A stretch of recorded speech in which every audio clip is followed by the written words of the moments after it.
السلام عليكم ورحمة الله وبركاته. كل سنة وانتم طيبين. في الفيديو بتاع النهاردة هعمل معاكم صينية كنافة بالكريمة والتمر، حاجة كده فظيعة هتعجبكم جدا جدا، احلى من اي كنافة جاهزة ممكن تجيبوها من بره. وهتشوفوا بقى ايه اللي حصل معايا في الفيديو وانا بعمل الكنافة، بس الحمد لله لحقت الموقف وكملتها وطلعت حلوة جدا والموضوع عدى يعني وما حصلش اي حاجة. شايفين بقى الجمال، وعملنا لها كمان كريمة طعمها غني جدا. تعالوا بقى نشوف الطريقة مع بعض. واول حاجة هبدأ بيها هي ان انا هعمل العسل او الشربات بتاع الكنافة علشان يلحق يبرد على ما اخلص بقية الخطوات، لاني هستخدمه وهو بارد والكنافة هتكون سخنة وطالعة من الفرن. حطيت كوباية ونص من السكر، وحطيت عليهم كوباية من المية. بعد كده حطيتهم على النار. اول ما الخليط بدأ يغلي كده واتأكدت ان السكر كله داب، نزلت عصير نص ليمونة وكملت تقليب وسبته على النار حوالي 6 أو 7 دقايق. الشربات بتاع الكنافة بيكون تقيل شوية. في الوقت ده بدأت ان انا اجهز الكريمة. جبت حوالي 3 كوبايات من اللبن، حطيت عليهم معلقتين كبار من الكريم شانتيه، وكمان حطيت عليهم معلقتين كبار من اللبن البودر، ومعلقة صغيرة من السكر، وممكن نستغنى عنها خالص عشان لسه هنحط تمر ولسه طبعا الشربات بتاع الكنافة. حطيت كمان رشة من الفانيليا. وهنا بقى كانت المشكلة، بدأت ان انا احط 3 معالق من النشا، وبعد ما حطيت اول معلقة اكتشفت ان ده اساسا كان سحلب مش نشا. فشيلت برطمان السحلب عادي، بس طبعا كنت حطيت منه معلقة وحطيت المعلقتين التانيين نشا. لما بدأت بقى ان انا اقلب ظهر السمسم على الوش، طبعا السحلب فيه سمسم فطلع على الوش، بس كملت عادي خالص. وعايزة اقول لكم ما بانش تماما يعني. الحمد لله ان انا ما كملتش بقية ال3 معالق وان هي كانت معلقة واحدة بس. دوبت بقى المكونات دي كلها في اللبن، وطبعا اللبن كان بارد عشان النشا والكريم شانتيه وكل المكونات اللي احنا حاطينها تدوب. بعد كده حطيت معلقه كبيره مليانه قوي من القشطه اللي بتكون على وش اللبن. حطيت بقى الكريمه على النار وبدات ان انا اقلب فيها لحد ما تتقل معايا. وهنا خلاص الشربات كنت هطفي عليه، فضفت ربع معلقه صغيره من الفانيليا ومعلقه صغيره من السمنه البلدي. هتخلي ريحة الكنافة حلوة جدا، وكمان هتخلي العسل بتاعها كده بيلمع، والسمنة كده هتتشرب كلها في الكنافة، هتبقى حلوة جدا. دوبت معلقة السمنة وطفيت عليه وسبته بقى علشان يبرد.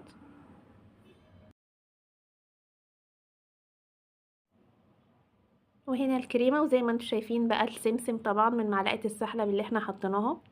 وانا برضو كنت مستغربة، يعني انا بحط اول معلقة على اساس ان هو نشا، وبقول هو ايه اللي في النشا ده، يعني معقول يكون باظ؟ لحد ما اكتشفت ان هو مش نشا اصلا. ما علينا، حصل خير الحمد لله. دلوقتي بقى الكريمه بدات ان هي تتقل، طفيت عليها وسبتها برضو تبرد شويه على بال ما اجهز الكنافه. جبت بقى نص كيلو من الكنافه كانت محطوطه في الفريزر، كسرتها على قد ما اقدر، ممكن تعمليها في الكبه كمان هتسهل عليكي.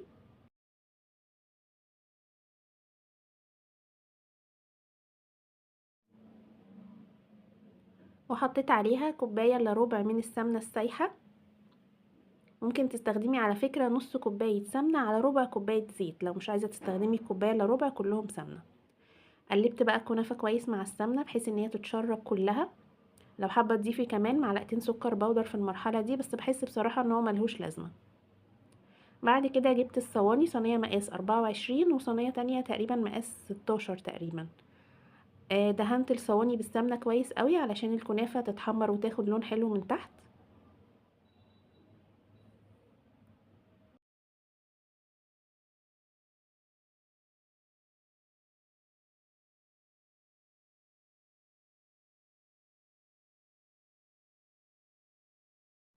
وبحط بقى في كل صينيه كده كميه من الكنافه، ما بحبش الكنافه تكون تخينه قوي، طبعا حسب الرغبه. بحب طبقه الكنافه تكون رفيعه وطبقه الحشو في النص هي اللي تكون كتيره. فحطيت كده شوية من الكنافة وفضلت اضغط عليها كويس قوي علشان تتساوى لما اجي اقلبها ويكون شكلها حلو من فوق. بخليها كمان من الجناب عالية شوية علشان الكريمة ما تكونش ملامسة للصينية علشان ما تتحرقش.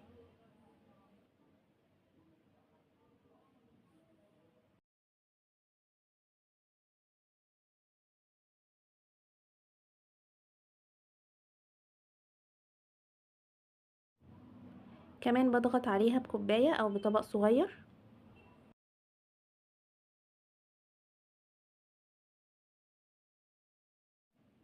وبحط عليها الكريمة مش لازم تكون بردت، هنا كانت لسه سخنة شوية.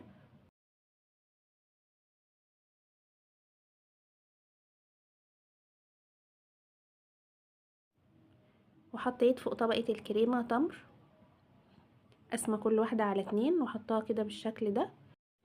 وبغطي بقى الحشوة دي بشوية كمان من الكنافة.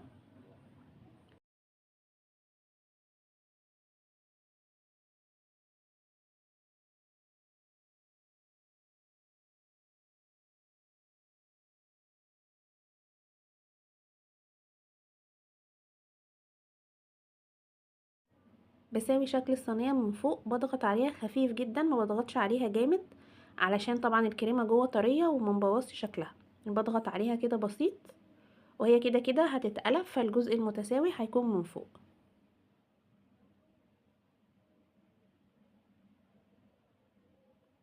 نفس اللي عملته في الصينية الكبيرة عملته هو في الصينية الصغيرة بالظبط.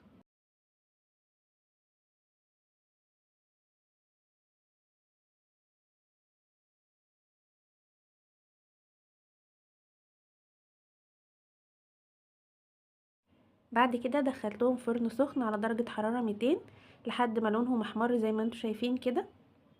هنا كان العسل خلاص برد، والكنافة لسه طالعة من الفرن سخنة. فبسقي كل صينية بنص كمية العسل، وبعد ما نقلبها هنسقيها بالجزء التاني، بحيث ان انا اتأكد ان هو متوزع مظبوط ما بين الطبقة اللي تحت والطبقة اللي فوق.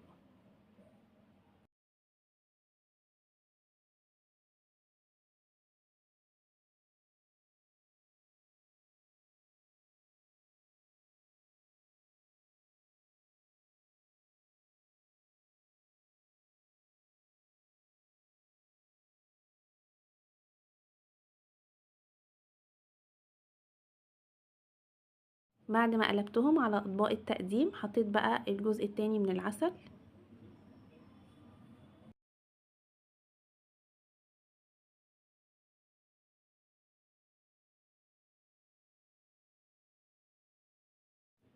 وزينتها بالتمر وعين الجمل، وحطيت كرزية في النص علشان تكسر اللون.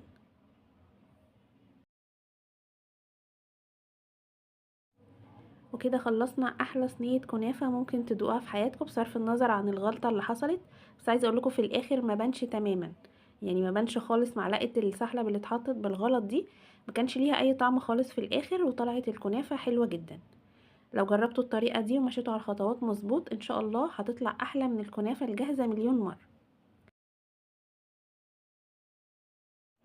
وكده وصلنا لاخر الفيديو النهاردة، ان شاء الله يكون عجبكم، واشوفكم في فيديو جديد.